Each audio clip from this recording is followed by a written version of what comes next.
Uy, salamat pala sa 500 na tip sa kids actor ng The Gift. Ayan, at nagpagupit dito at nagpapogi. Salamat, salamat. Ayan, nagbigay siya ng 500 na tip natin. Ayan nga, at magpapagupit nga siya, magpapa hairstyle siya dahil ngayon ay lalakad daw sila sa red carpet dahil showing na ngayon ng The Special Gift. At syempre, binigyan pa tayo ng ticket, free ticket. Binigyan tayo ng 3 ticket at pinapunta ko nga dito sa Trinoma ang anak ko saka misis ko at manonood kaming 3. Yan, salamat, salamat. Napakapogi ng bata.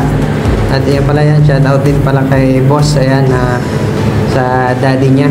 At yan, at ang pinagupit pala niya ay trim layered lang, parang Korean cut lang daw. So buwasan lang yung kapal sa konting haba dahil dun sa rules nga niya dun na medyo mahaba yung buhok niya.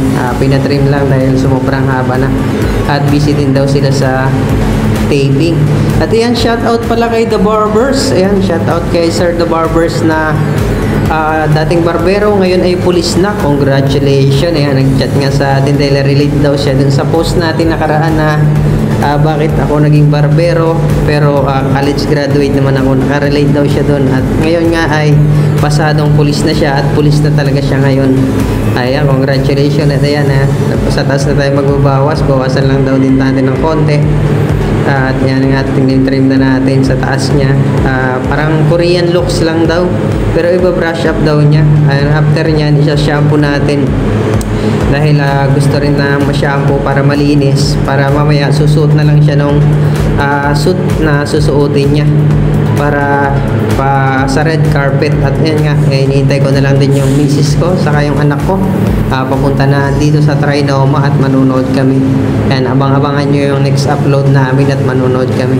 At yan nga, kuya niya dyan din, sumilip din. At tama-tama talaga para sa kanya ang The Gift na The Special Gift na movie dahil napakabait na bata nito, napakagalang at saka napaka-approachable niya.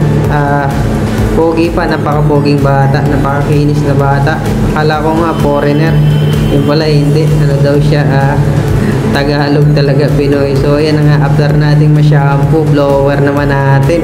Yan ngayon pala ay linggo, busy rin talaga. So ayan, minasahe pa natin at tuwan-tuwa talaga siya. Ayan, poging-pogi na after magupitan. Ayan, Korean looks lang siya. At binigyan pa tayo ng tip. Thank you, maraming salamat. Ayan, congratulations again sa ayan, nakita ko pa yung bigay sa ating tip. Congratulations sa bata na napakabait.